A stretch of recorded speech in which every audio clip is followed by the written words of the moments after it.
Naalala niyo po, talagang nung may bisita po kami dito sa Quiapo, napapasayaw po kami ng Paro-Paro G.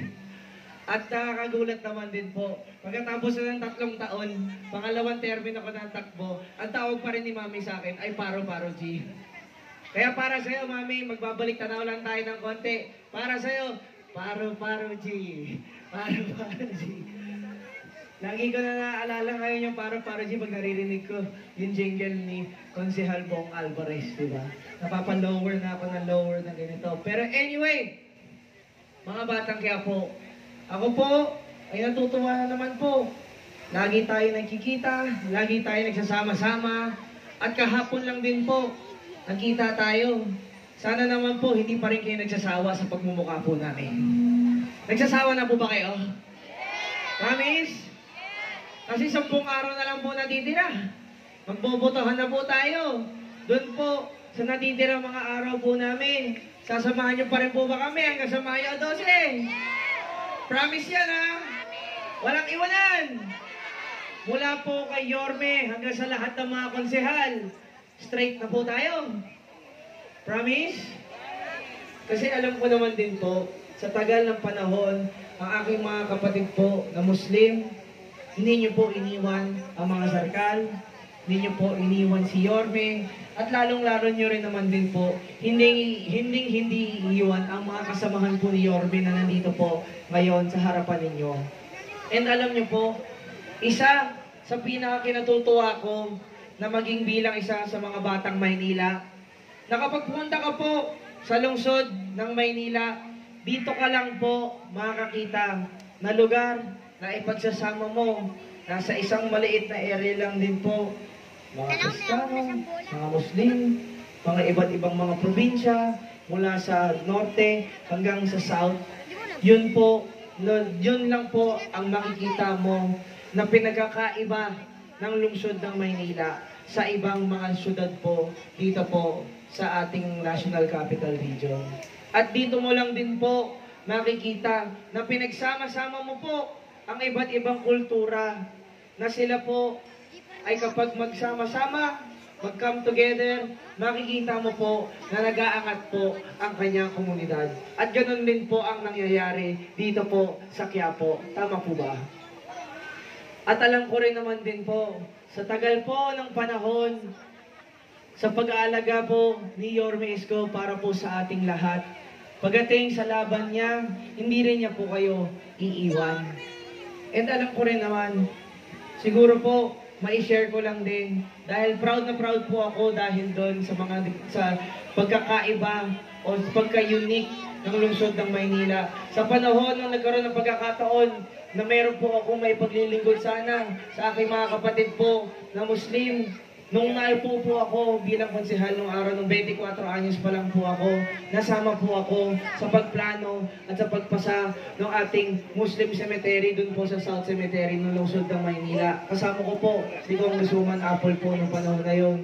At nung panahon din naman po, na nagkokonsulta na po ang ating mga kasamahan dito sa tulong po ng ating Director Rashay na nandito po ngayon. Kasama po natin siya na lumapit din po sa Konseho ng Maynila, na ipasa natin sa Konseho ng Maynila na magkaroon na tayo ng Sharia Court dito po sana sa ating lungsod. Naidala po natin kay Senator Francis Tolentino at kay Senator Robin Padilla. Naipasa na po sa Senado at naisabatas na po sa buong Pilipinas. Kaya tayo po dito sa Quiapo, pag meron tayong mga problema, mailalapit po natin yan dahil po sa tulong ninyo, sa boses ninyo. At si Tol Zarcal po, nakikinig po sa mga sinasabi ninyo at dadalhin po natin yun lagi sa itaas para po na i-representa kayo ng maayos. Dahil alam ko po, dito sa Quiapo, pag tayo po ay nagsama-sama, ang ating mga pangarap, ang ating mga buhay, may aangat po natin yun. Inshallah.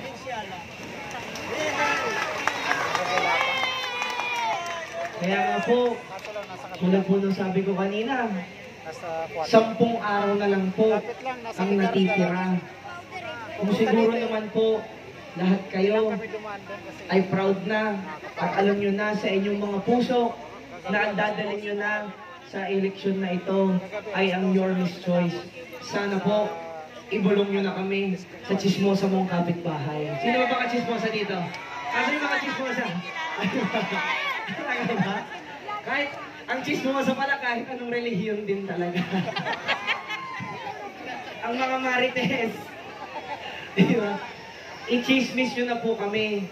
Pero po, kung proud naman po kayo na ang dadalhin nyo sa eleksyon na ito, ang mga Your Miss Choice, isigaw nyo na po kami. Kahit hindi po taga Quiapo, kahit taga Santa Cruz, taga Binondo, makilala mo lang, alam mo dito pumutante, isigaw nyo na po na ang dadalhin nyo Your Miss Choice at sabihin nyo sa kanila, tulungan na rin po ang mga tao ito na nasa harapan po ninyo. Dahil sila naman po, bagamat baguhan po sa inyong mga paningin, ang kanilang pangalan, mga apelido, mga muka, sa larangan ng politika po natin dito sa ikatlong distrito ng Maynila, paniniguraduhin po natin. Nakasama po ang inyong lingkod na si Tol Zarcal, tutulungan natin sila para po maiabot yung mga pangarap nila. At alam ko rin naman po, proud din po ako na masabi sa inyo na kahit rin naman po nabaguhan po sila sa ating paningin dito sa distrito, marami na po silang napatunayan sa kanilang mga pinanggalingan. May it be sa sports, sa barangayan, sa kanilang mga negosyo, o sa pang-nasyonal na gobyerno. Sigurado po ako sa tulong po ninyo, maiupunan natin sila sa lungsod ng Maynila, sa konseho ng Maynila. Hindi po kayo papabayaan ng mga taong ito na nasa harapan po ninyo. Kaya palakpakan naman po natin sila. Naalala ko naman din po, madami naman po sa inyo dito. Hindi naman kayo parang mga jowa ng mga demande. Ang daming hinihingi. Tama po ba? Ang hinihiling nyo lang naman sa inyong mga konsehal ay mga konsehal na pag humaba po dito sa inyong lugar, babatiin kayo at nakikilala po kayo. Tama po ba?